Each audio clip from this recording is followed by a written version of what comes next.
Hello everyone, welcome back to the channel. Today we are diving into one of the most famous stories in human history, Noah's Ark and the Great Flood. It's a tale that's been told for thousands of years, depicted in countless paintings, films, and children's books.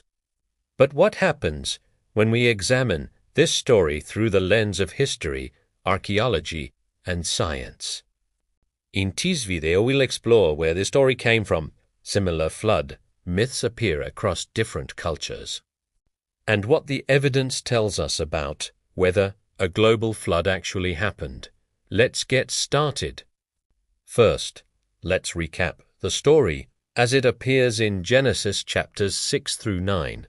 According to the narrative, God sees that humanity has become wicked and decides to wipe out all life on earth with a catastrophic flood. However, one man, Noah, is deemed righteous. God instructs Noah to build an enormous ark and bring aboard his family plus 2 of every kind of animal, 7 pairs of clean animals and 1 pair of unclean animals. The flood lasts 40 days and 40 nights, covering even the highest mountains. Everything outside the ark perishes. Eventually, the waters recede, the ark lands on Mount Ararat, and Noah's family repopulates the earth. It's a dramatic story with powerful themes about divine judgment, salvation, and new beginnings. But is it history or mythology? Here's where things get really interesting. The Noah's Ark story isn't unique. Flood myths appear in cultures around the world, and some of these stories predate the biblical account by centuries. The most striking parallel comes from ancient Mesopotamia, modern-day Iraq. The Epic of Gilgamesh, written around 2100 BCE, contains a flood story that bears remarkable similarities to Noah's tale. In this version, a man named Utnapishtim is warned by the god Ea about an impending flood sent by the gods to destroy humanity. Utnapishtim builds a large boat, brings aboard his family and animals, and survives the deluge. After the flood, he releases birds to find dry land just like Noah does with the dove and raven. Even older is the Atrahasis Epic from around 1800 BCE, which tells a similar story. The gods decide to destroy humanity with a flood, but the god Enki warns a man named Atrahasis, who builds a boat to survive. Going back even further, we have Sumerian flood narratives from around 2000 BCE featuring a king named Zeusudra who survives a divine flood. Now, flood stories do appear in many other cultures too. Ancient Greek mythology has Deucalion's flood. Hindu texts describe Manu surviving a great deluge. And various indigenous cultures worldwide have their own flood traditions. However, these global stories differ significantly in details and are better explained by local flood events that were culturally significant. What this all tells us is that the biblical story shares so many specific details with earlier Mesopotamian accounts that it suggests literary borrowing rather than an independent historical record.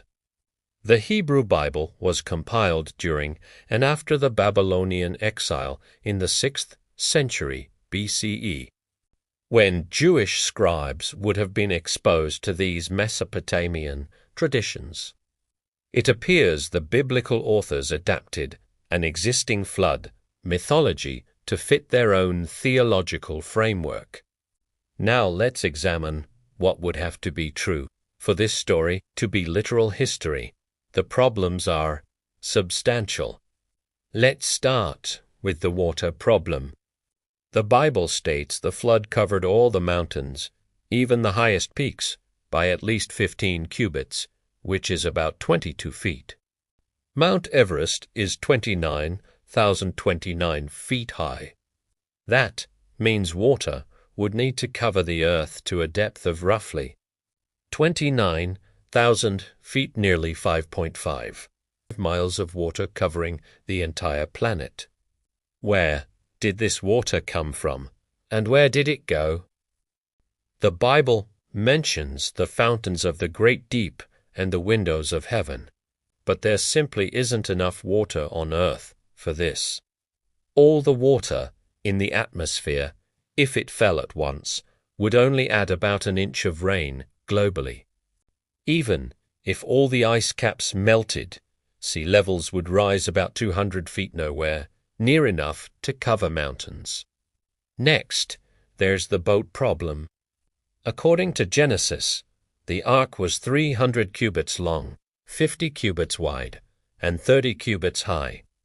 Using a generous cubit measurement, that's roughly 450 feet long, 75 feet wide, and 45 feet high. That's a big boat, but consider what it needed to hold. Scientists estimate there are approximately 8.7 million species on Earth today. Even if we generously assume Noah only needed representatives of each kind, a vague term rather than species, and even if we limit this to land animals and birds, we're still talking about hundreds of thousands of animals. The space requirements, food storage, waste management, and ventilation systems needed would be impossible in a wooden vessel of this size. And that's before we consider the logistical nightmare of gathering these animals from every continent. How did kangaroos get from Australia? How did they keep predators from eating prey? How did they maintain animals with specialized diets and prevent the spread of disease? The challenges are simply overwhelming. Finally, we have the geological problem. A global flood of this magnitude would leave unmistakable geological evidence. We would expect to find a single, worldwide layer of sediment deposited at the same time. We'd expect a jumbled fossil record with all organisms mixed together. And we'd expect evidence of massive erosion and redeposition globally, disrupting all existing geological formations. Instead, what we find is the exact opposite. We see distinct geological layers formed over millions of years in consistent sequences. We find a well-ordered fossil record showing a clear progression over time, with simpler organisms in older layers and more complex ones in younger layers.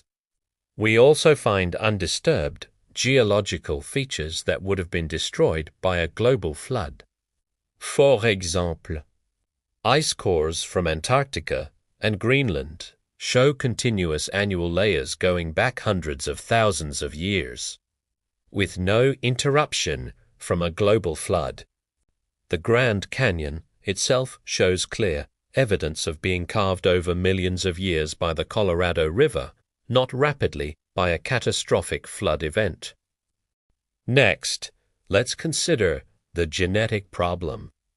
If all humans descended from just Noah's 3 sons and their wives about 4,500 years ago, our DNA would show a massive genetic bottleneck. Basically, our genetic diversity would be extremely low. But when scientists look at the human genome, they find the exact opposite. Our genetic diversity is vast, far too great to have come from just 3 couples so recently. The same issue applies to every animal species. If they all went through an extreme population bottleneck a few thousand years ago, we'd see that evidence in their DNA. We don't. In fact, for many species, genetic evidence shows their populations have been stable for tens or even hundreds of thousands of years. The genetic data just doesn't support a recent global flood event. Then there's the ecological problem. Imagine a world submerged for an entire year. How would most plants survive that? How did freshwater fish survive in what would have become a global saltwater ocean? And how did saltwater fish survive the massive influx of fresh water? After the flood, with the landscape completely devastated, what did the herbivores eat? And what kept the predators from immediately eating the only breeding pair of their prey, driving them instantly extinct? The ecological food web is incredibly complex and delicate. A global flood would have shattered it in ways that make recovery, as described in the story, ecologically impossible. Beyond biology, we have a major archaeological problem. According to traditional biblical timelines, the Great Flood would have occurred around 2350 BCE. The problem is, major civilizations around the world have continuous historical and archaeological records that sail right through that date without any interruption. In Egypt, they were in the middle of their Old Kingdom period, building pyramids. In China, cultures that would lead to the first dynasties were flourishing. These civilizations, and others in Mesopotamia and the Indus Valley, were apparently carrying on with their daily lives, building cities and writing records, completely unaware they'd been wiped out by a global flood. The archaeological record shows no evidence of a worldwide catastrophe at that time. It shows the opposite, continuity. So, what about the Ark itself? Over the years, countless expeditions have set off to Mount Ararat in Turkey, the supposed resting place of the Ark. We've all seen the sensational headlines and blurry photos. Various groups have claimed to have found it. But not a single one of these claims has ever held up to scientific scrutiny. What do they find? Usually, it's interesting geological formations that look a bit like petrified wood, or ancient anchor stones that have been taken out of their original context. In some cases, hoaxes. No credible, professional archaeological team has ever found evidence of a massive wooden ship on Mount Ararat. And here's a geological kicker: Mount Ararat is a volcano. In its current form, it's a relatively young mountain that likely didn't even exist during the time the flood is supposed to have happened. If a global flood didn't happen, why does this powerful story exist? The most likely answer is that it is a preserved cultural memory of massive, but local, flood events. The story of a great flood isn't unique to the Bible. It has roots in older Mesopotamian myths like the Epic of Gilgamesh. The ancient world of these storytellers was centered on Mesopotamia, the land between the Tigris and Euphrates rivers. These rivers were known for causing devastating, catastrophic floods. Archaeologists have found evidence for major flood events in this region, including a particularly large one around 2900 BCE.